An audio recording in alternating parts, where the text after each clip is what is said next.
All right, let's jump into this deep dive.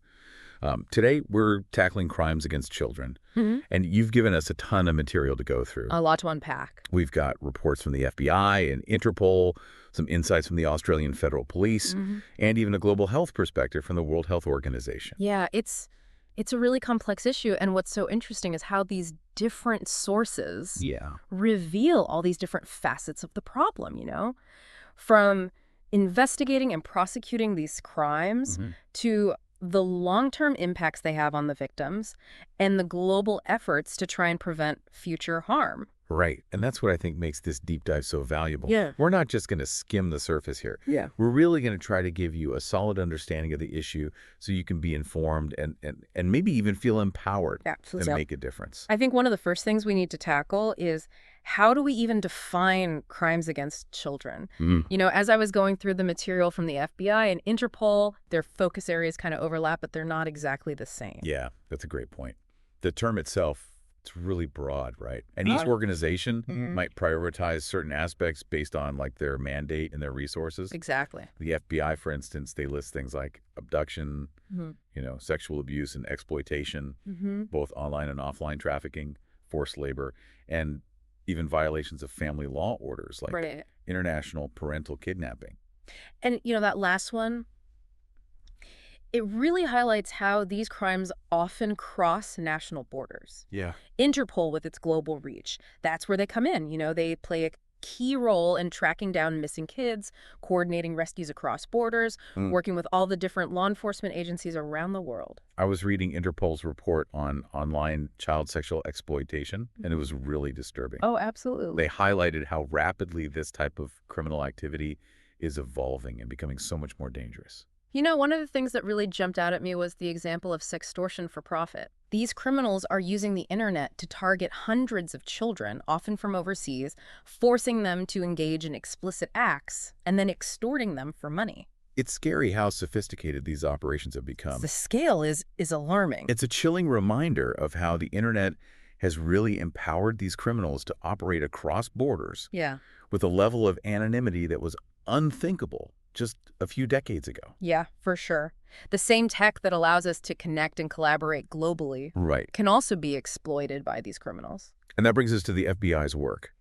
Their website highlights a case that really shows the complexity of these investigations and how far-reaching they can be. It involves a man named Robert David Hayes, who was added to the FBI's 10 Most Wanted Fugitives list back in 2019. Wow. Now, Hayes was suspected of murdering 3 women in Florida. Okay. But what makes this case relevant to our deep dive is that they found child pornography on his devices. Oh, wow. So we're seeing multiple crimes potentially linked to this one person. Exactly. And it gets even more interesting. They were able to connect Hayes to a child pornography investigation from way back in 2006 in Pinellas County, Florida. So digital evidence can connect these seemingly unrelated cases across time and even geographical boundaries. Yeah, it's like detective work on a whole other level. Absolutely. But the thing that also struck me about this case was the time factor. I mean, the initial investigation started in 2006, but Hayes wasn't caught until 2019. That's a really long time. That's a long time. And it just shows how long and painstaking these investigations can be. Yeah, law enforcement is always trying to stay one step ahead, They have to constantly adapt to the criminals' tactics and use new technologies to track them down, even years after the crimes were committed. And that's where specialized units like the FBI's Child Abduction Rapid Deployment Teams. The CARD teams? Yeah, the CARD teams. They're trained to respond quickly to these child abduction cases. Yeah, those situations are a race against time. Absolutely. And then there's the Endangered Child Alert program, where the FBI works with the National Center for Missing and Exploited Children to identify unknown adults in child sexual abuse material. So they're literally piecing together identities from these images and videos. Oh, that's incredible. Try to bring these perpetrators to justice. It's amazing the lengths they go to. But it also makes you realize just how widespread this problem is. And it's not just an American issue. No, not at all. This is a global problem. Right. Interpol is involved in very similar efforts all over the world. Exactly. They use yellow notices to help locate missing people, including children. And they play a huge role in coordinating those international rescue efforts for trafficking victims. And I imagine one of the biggest challenges they face is the different legal definitions and procedures across different countries. Absolutely. What might be a serious crime against a child in one country might not even be illegal in another. Wow, so that must make international cooperation incredibly difficult. It's a huge hurdle. Hmm. That's why organizations like Interpol and Eurojust, the European Union agency we'll talk about later, Okay. they're so vital. They help facilitate communication and cooperation between all those different law enforcement agencies. So they make sure that criminals can't just exploit those legal loopholes Exactly. to escape justice. Exactly. Speaking of legal differences in international cooperation, let's shift our focus to Australia. Okay. Their approach to combating crimes against children seems really unique and collaborative. Yeah, Australia has a really interesting approach. The Australian Federal Police, they lead the Australian Centre to Counter Child Exploitation, or ACCE as they call it. The ACCC. Yeah, and what's so remarkable about them is that they bring together everyone. You've got people from the government, law enforcement, NGOs, the private sector, even academics. So they've kind of recognized that tackling this issue requires a more comprehensive approach that goes beyond just traditional law enforcement. Exactly. They get it. They understand that prevention, education, victim support, working with tech companies, all of that is crucial in this fight. You know, they even have a podcast They do. called Closing the Net, Okay. which explores different aspects of online child exploitation. It's a great example of how they're using different platforms to raise awareness and educate the public. I'll have to check that out, Closing the Net. Yeah, That's a great idea. it's really interesting. Cool. Now let's talk about Eurojust, the European Union agency that helps countries work together to fight transnational crime, including crimes against children. Yeah, their casework is fascinating. Some really incredible examples of how they've helped coordinate investigations and prosecutions across multiple countries. One case that really stood out to me involved a website that was being used for child pornography, prostitution, and drug dealing. Wow. It was a truly horrific combination of criminal activity. And they were able to take it down? Yet Eurojust brought together law enforcement from 9 different countries to shut down the website and arrest the people involved. 9 countries. 9 countries. It just shows you how these criminal networks are operating across borders and how crucial that international cooperation is. It's amazing they were able to coordinate all of that. Yeah, and it also highlights how interconnected many of these crimes are. Right. You often find links between child exploitation, drug trafficking, and other forms of organized crime. It's a very dark side of the internet. Yeah, it really is. But Eurojust also had a case that showed how powerful that quick and effective collaboration can be. It involved a woman who was exploiting her own 5 children. Oh, that's awful. What happened? So the case originated in Sweden, but the woman had fled to Spain with her children.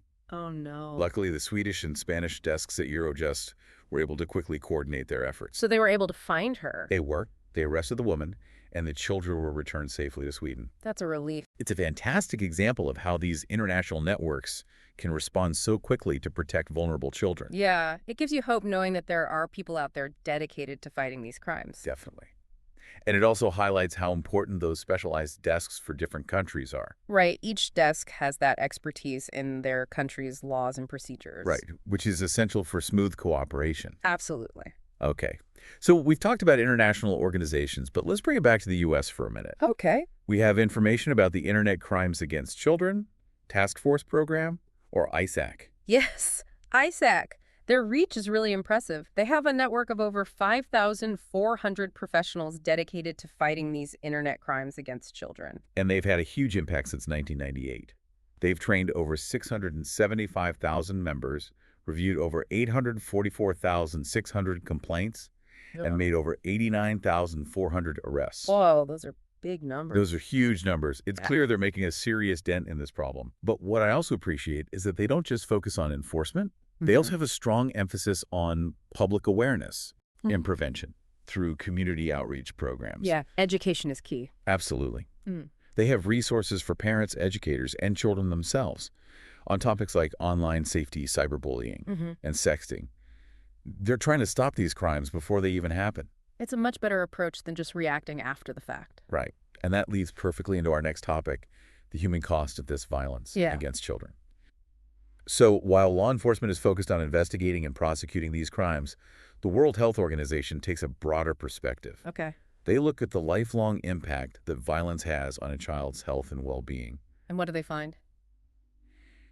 Their report really highlights the devastating consequences from physical injuries and death to long-term mental health issues, substance abuse, even suicide. It's heartbreaking. And they highlighted a really chilling statistic globally. An estimated 1 billion children aged 2 to 17 have experienced some form of violence in the past year. 1 billion. That's 1 in 2 children worldwide. It's just unimaginable. But it's so important to remember that behind these statistics are real children, each with their own story of suffering and trauma. That's a good point. It's easy to get lost in the numbers. Yeah, it is. And that's why the work of the WHO is so important. Absolutely. They're not just focused on treating the symptoms of violence. Right. They're trying to get to the root causes and create a world where children can actually thrive. That's the goal. And their Inspire framework offers a really strong plan for achieving that. It outlines 7 evidence-based strategies for ending violence against children. 7 strategies, what are they? They cover everything from implementing laws and changing social norms to providing parental support and creating safe environments. So it's a multi-pronged approach. Exactly. It recognizes that preventing violence requires a collaborative effort from governments, communities, families, and individuals. We all have a role to play. Exactly. And I think that's a good place to pause for now. We've covered a lot of ground in this first part, from defining these crimes to understanding the different approaches taken by law enforcement agencies around the world. It's a lot to take in. It is.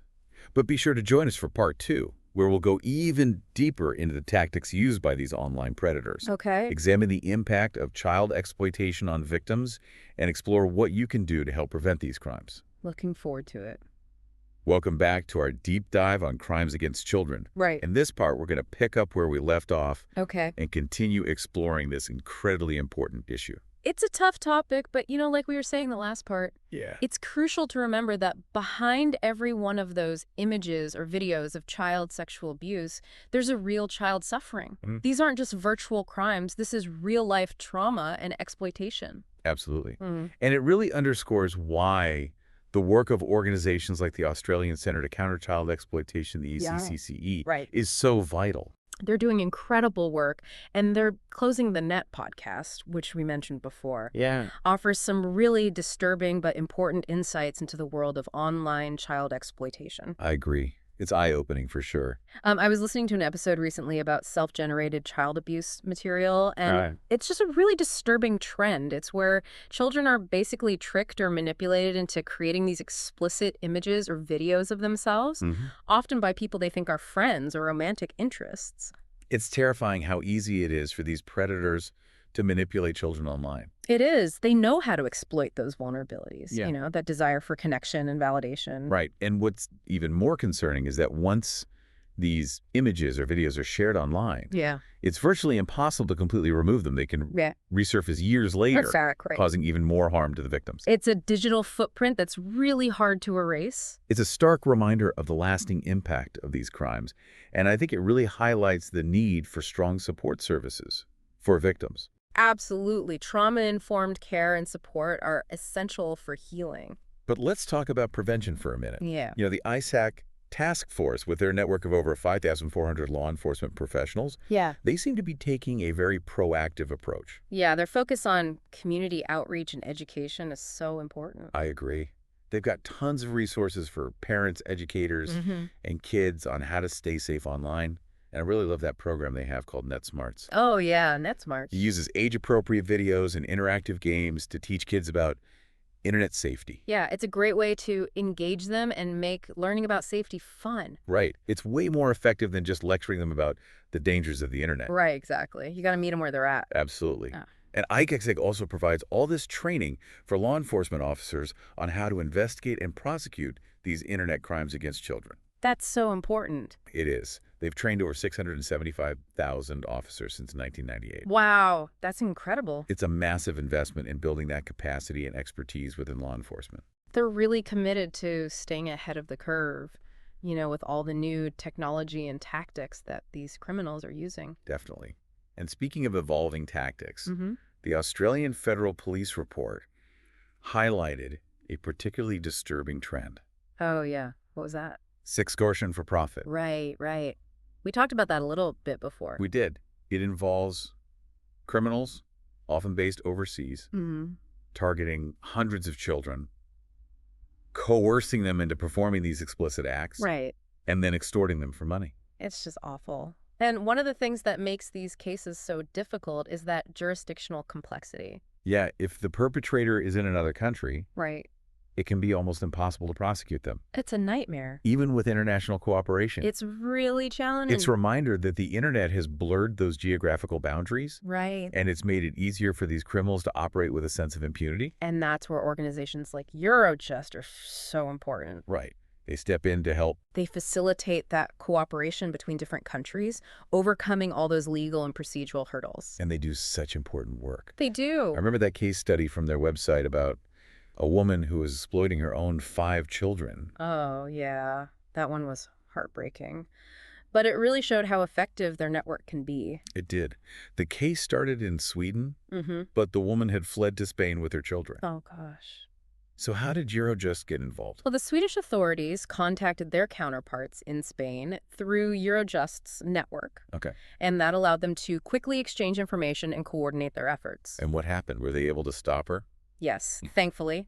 Within just a few days, the Spanish authorities found the woman and her children. Wow. She was arrested, and the kids were safely returned to Sweden. That's amazing. It's a great example of how swift and effective that international cooperation can be. It really is. It's encouraging to see these systems working to protect children. So we've talked about the investigation and law enforcement side of things. But what about the victims themselves? Right. The WHO report really emphasized the long-lasting impact that this violence has on children. Yeah, one of the things that really stood out to me in that report was their discussion of those long-term health consequences. Yeah. Children who experience violence are at a much higher risk for all sorts of problems, physical and mental health issues, chronic diseases, substance abuse, even suicide.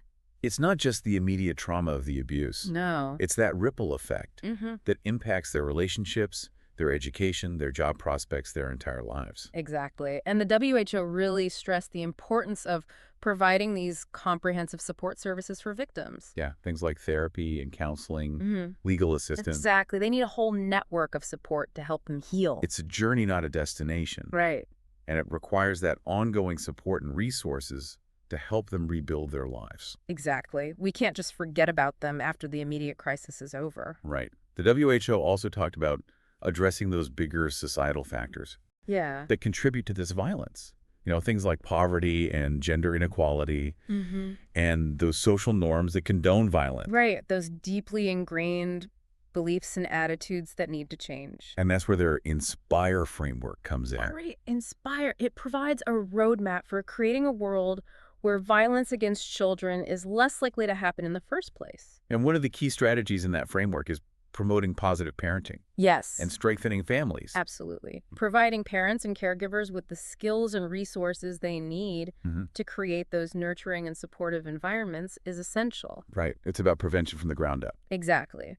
And another crucial strategy is changing those social norms that condone violence. Right. Challenging those harmful beliefs and attitudes. Exactly. Promoting respectful relationships and creating a culture of nonviolence. It's a reminder that this isn't just an individual problem. Yeah. It's a societal problem that requires a collective effort to solve. Absolutely. We all have a part to play in this. Right. And that brings us to our listeners. Okay. They're already taking the time to learn about this issue. Right. So how can they translate that knowledge into action? That's the big question. And the answer is it can be anything. Even small actions can make a difference. What do you mean? Well, think about those INSPIRE strategies we talked about. Yeah. You could volunteer at an organization Okay. that supports families, advocate for stronger child protection policies in your community, or even just have those open and honest conversations with your own kids about healthy relationships and online safety. Those are all great ideas. It's encouraging to know that even small things can contribute to change. Exactly. It's about that collective action. When we all do our part, we create a powerful movement. Okay. Right. So we've explored the realities of child exploitation, the investigations, the impact on victims. Right. We've talked about the organizations fighting this battle and those preventative measures. It's a lot to process. It is. But in the final part of our deep dive, we're going to shift gears a bit and focus on empowering you with tangible steps that you can take to join this fight. Awesome. I'm excited to talk about solutions. Me too. It's time to move beyond awareness and into action. Let's do it. Welcome back to the deep dive. It's been a heavy journey so far as we've explored the dark world of crimes against children. Yeah, it has. We've seen the global scale of the problem, the sophisticated tactics used by perpetrators, Right. and the really profound impact these crimes have on victims. But knowledge is power, and in this last part, we're going to focus on what you can do to help. Yeah, how to take action. We want to give you the tools and resources to become an advocate for children's safety and well-being. We talked about some great resources from the FBI, Interpol, the Australian Federal Police, and the World Health Organization. Let's revisit some of those and see how they can help you get involved. Okay. The FBI website is a great place to start. They have tons of information on specific crimes, tips for parents and educators on protecting kids online, and even a guide on what to do if you suspect abuse. It's a good resource. It is. And they have this really useful tool called the Child ID app. Oh, yeah. I've heard of that.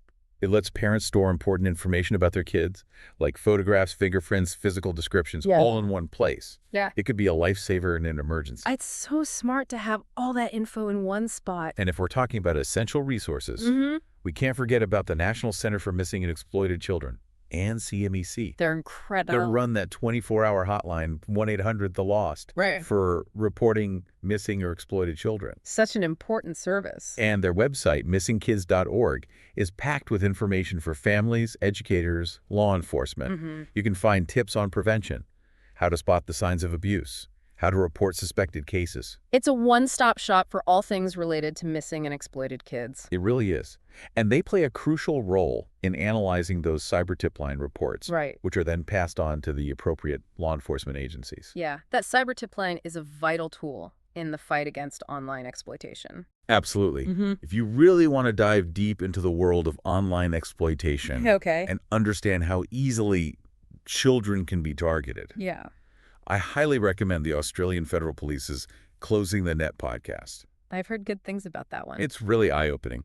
I'll add it to my list. One episode that really stuck with me was an interview with a psychologist who specializes in treating victims of online child sexual abuse. What did she say? She talked about the devastating and lasting impact these crimes have on children's mental health, their self-esteem, their relationships. It's just heartbreaking. It's a powerful reminder that these are not victimless crimes. No, they're not.